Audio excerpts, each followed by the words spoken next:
একজন নারী শিক্ষার্থী রাত 10টার পরে সে বিশ্ববিদ্যালয়ে হাঁটবে, সে খেলবে, সে ঘুরবে, এই ধরনের পরিবেশ ঢাকা বিশ্ববিদ্যালয় প্রশাসন দিতে ব্যর্থ হয়েছে।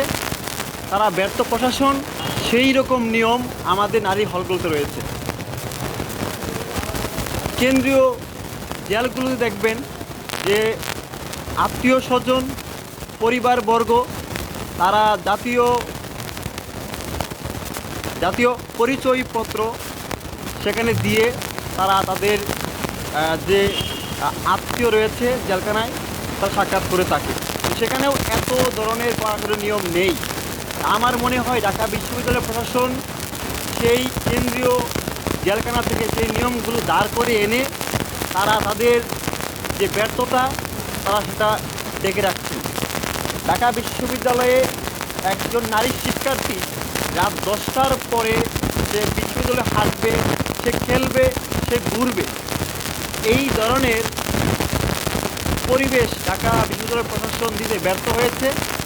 তারা ব্যর্থ প্রশাসন আমাদের নারী শিক্ষার্থীদেরকে সেই নিরাপত্তা দিয়ে তারা ব্যর্থ, এবং সেখানে তারা রাত 10টার পরে তারা নাক ডেকে তারা ঘুমাতে পারে, সেজন্য তারা এই নিয়মে আমাদের মেয়েগুলোকে আবদ্ধ রেখে তারা রাতে 10টার পর ঘুমিয়ে পড়ে। ফার্ম গেটে আমাদের কবি সুফিয়া কামাল হলের একজন মেয়ে, তিনি গ্রাম থেকে ময়মনসিংহের একটি গ্রাম থেকে তাকে বাড়ি থেকে আস্তে আস্তে রাত 12টা বাজে। তখন ওই হলের যে নিয়ম রয়েছে যে হলে প্রবেশ করতে পারবে না, তখন ওই নারী শিক্ষার্থী প্রভোস্ট ম্যামকে ফোন দিয়েও পায়নি। তখন তাকে বাধ্য হয়ে তার বান্ধবীর যে ছাত্রী হোস্টেল রয়েছে তাকে সেখানে সে যায়। তো সেখানেও সেই মেয়েটি গিয়ে হয়রানির শিকার হয়, এবং সেখানে আমি গিয়ে রাত 12টার পর আমার হলের কয়েকজনকে নিয়ে আমি সেখানে গিয়ে সেই মেয়েকে উদ্ধার করি। তো এইরকম একটি হয়রানিমূলক যে নিয়ম রয়েছে, যে একটি নারী শিক্ষার্থীকে তারা যথাসময়ে তারা যে গ্রহণ করবে, রাত 12টা বেজে যায় গ্রাম থেকে আসতে আসতে অনেক সময়, একজন শিক্ষার্থী সে হলে প্রবেশ করতে পারে না কেন? এই হলের যে নিয়ম রয়েছে, যে সান্ধ্যকালীন যে নিয়ম রয়েছে।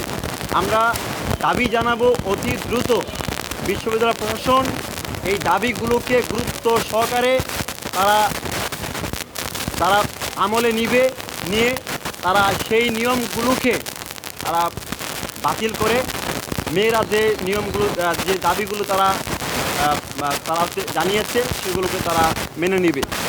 আর আমরা একই সাথে বলতে চাই, এই বিষয়গুলো নিয়ে আজকে আমরা এখানে হাজির হয়েছি, কিন্তু মূলত এই সমস্যাগুলো নিয়ে, শিক্ষার্থীদের এই সমস্যাগুলো নিয়ে কাজ করা হচ্ছে মূলত ডাকসু।